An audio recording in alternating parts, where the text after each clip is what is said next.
Good morning student. Good morning sir.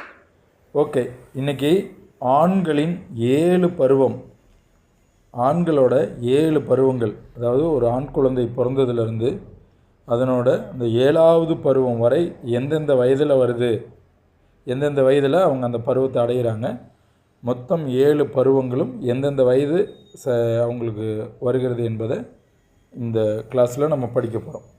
இதை திரும்ப திரும்ப கேட்டு வச்சுக்கணும், தெரிஞ்சு வச்சுக்கணும். இது போன்ற கொஷின்லாம் கேட்க மாட்டாங்கன்னு சொல்ல முடியாது, கட்டாயம் கேட்பாங்க. கேட்கும்போது நம்ம சரியான முறையில் ஆன்சர் சொல்லணும். அப்படின்னா ஆன்சரை டிக் பண்ணோம் அப்படின்னா இதை ஒரு சராசரியாக கேட்டு வச்சுட்டா போதும். ஆண்களின் 7 பருவநிலை, முந்தைய கிளாஸில் பெண்களின் 7 பருவநிலை போட்டிருந்தோம், அதையும் அந்த ஏஜை மட்டும் தெரிஞ்சு வச்சுக்கிட்டா போதும். இது பெண்களுக்கு வந்து அந்த 30ஓடு முடிஞ்சிடும், ஆண்களுக்கு கொஞ்சம் கூடுதலான ஏஜ் வரைக்கும் இருக்குது. ஓகே, இப்போ முதல் பருவம் அதனோட பெயர் என்ன அப்படிங்கிறது முக்கியம். இப்போது இந்த பருவத்தின் பெயர் என்ன, அது எந்த வயதுலேருந்து எந்த வயது வரைக்கும்ங்கிறத தெரிஞ்சுக்கணும். முதல் பருவத்தின் பெயர் படிங்க.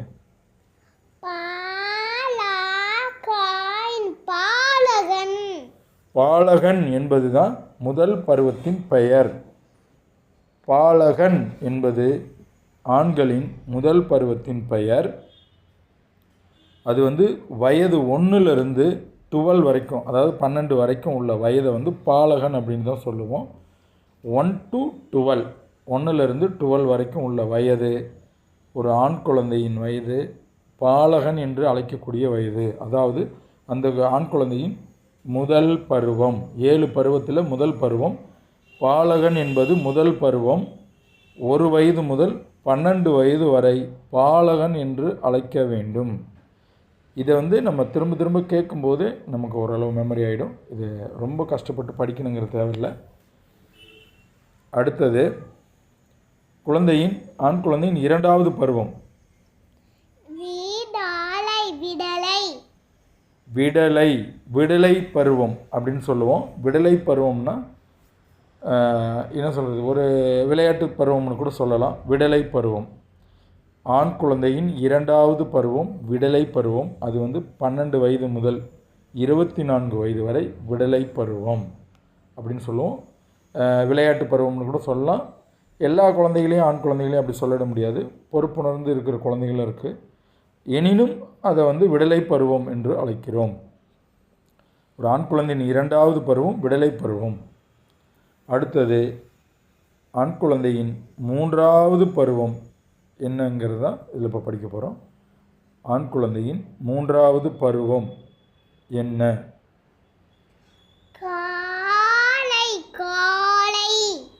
காலை என்பது தான் ஆண் குழந்தையின் 3வது பருவம். காலை என்பது தான் ஆண் குழந்தையின் 3வது பருவம். காலை இதை உங்கள் குழந்தைங்களுக்கு இதை போட்டு கேட்க வைக்கிறதன் மூலமாக இந்த பருவங்களின் பெயர்களும் மனப்பாடம் ஆகிக்கும், படிக்கவும் கற்றுக்குவாங்க, எழுத்தை சேர்த்து படிக்கிற இதையும் கற்றுக்குவாங்க. காலை என்பது ஆண் குழந்தையின் 3வது பருவம். 24 வயது முதல் 36 வயது வரை. ஓடுற பாம்பை எட்டி மிதிக்கிற வயசுன்னு சொல்லுவாங்க.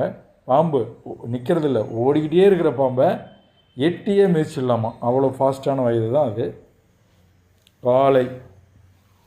அடுத்த பருவம் ஆண் குழந்தையின் 4வது பருவம்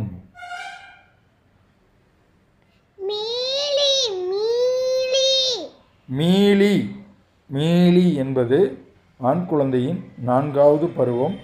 இது 36 வயதிலிருந்து 48 வயது வரைக்கும் நடக்கும். 36 வயதிலிருந்து 48 வயது வரை நடக்கும். மீலி என்பது ஆண் குழந்தையின் 4வது பருவம். 36 வயதிலிருந்து 48வது வயது வரை இருக்கும். இதை நீங்கள் திரும்ப திரும்ப கேட்குறதன் மூலமாக கட்டாயம் மனப்பாடம் ஆகும். ஒரு 10 முறை கேளுங்க போதும்.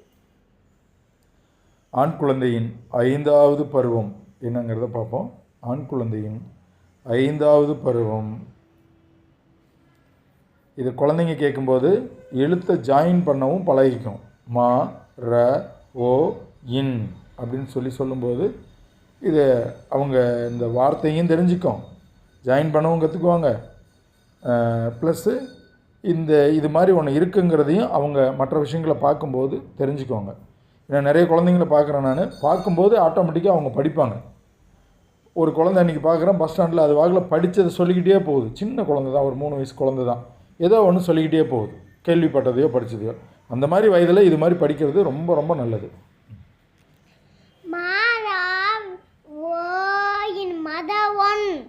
மறவோன் ஆண் குழந்தையின் 5வது பருவம் 48லிருந்து 60 வயது வரைக்கும்.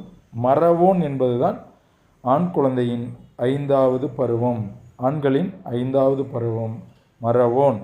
அது 48 வயதிலிருந்து 60 வரை மறவோன் அப்படிங்கிற பருவம். ஏறக்குறைய 48லேருந்து 60 வயது வரைக்கும் குடும்பத்துக்காக உழைப்பாங்க, பேரண்ட் ஆகிடுவாங்க, சில சுமைகள்லாம் கடந்து போவாங்க.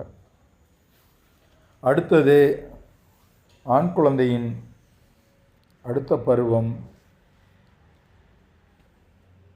குழந்தைங்களுக்கு இது கேட்கும்போது அவங்களே எழுத்து ஜாயின் பண்ணுவாங்க. தி-ர-ஓ-இன் அப்படின்னு இது திரும்ப திரும்ப கேட்கும்போது அவங்க எதை பார்த்தாலும் ஜாயின் பண்ண ஆரம்பிச்சிடுவாங்க. ஆண் குழந்தையின் 6வது பருவம்.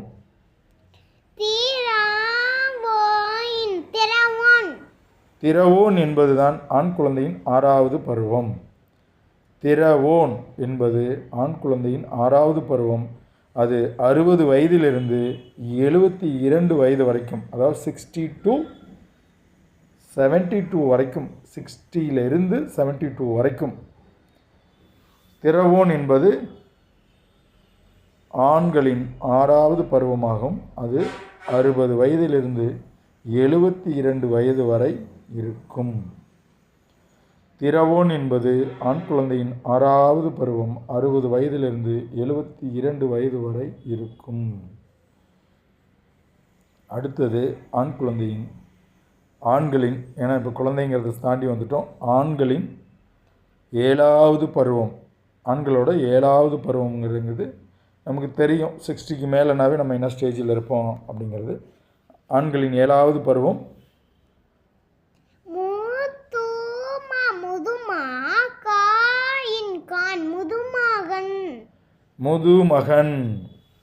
முதுமகன் என்பதுதான் ஆண்களின் 7வது பருவம். 72 வயதிற்கு மேல் ஆண்களின் 7வது பருவம் தான் தொடர்ச்சியாக இருக்கும். அவ்வளோதான். 7 பருவத்தில் ஆண்களோட 7வது பருவம் 72 வயதிற்கு மேல் தொடர்ச்சியாக இருக்கும். இதை தொடர்ச்சியாக நம்ம அடிக்கடி கேட்கலாம். இது எழுதிலாம் பார்க்கணுங்கிற தேவை கிடையாது. குழந்தைங்களுமே சின்ன வயசுலேயே படிக்க கற்றுக்கும்போது, பேச கற்றுக்கும்போது அவங்களோட பிரெயின் எம்டியாக இருக்கும். அவங்க குழந்தையாக பிறந்து வளர வளர எம்டியாக தான் இருக்கும். நம்ம தான் அதில் லோடு பண்ணுறோம். இது மாதிரி வார்த்தைகளை இதெல்லாம் முதல்ல கேட்கும்போது அருமையாக பசுமரத்தாணி போல் அவர்களுக்கு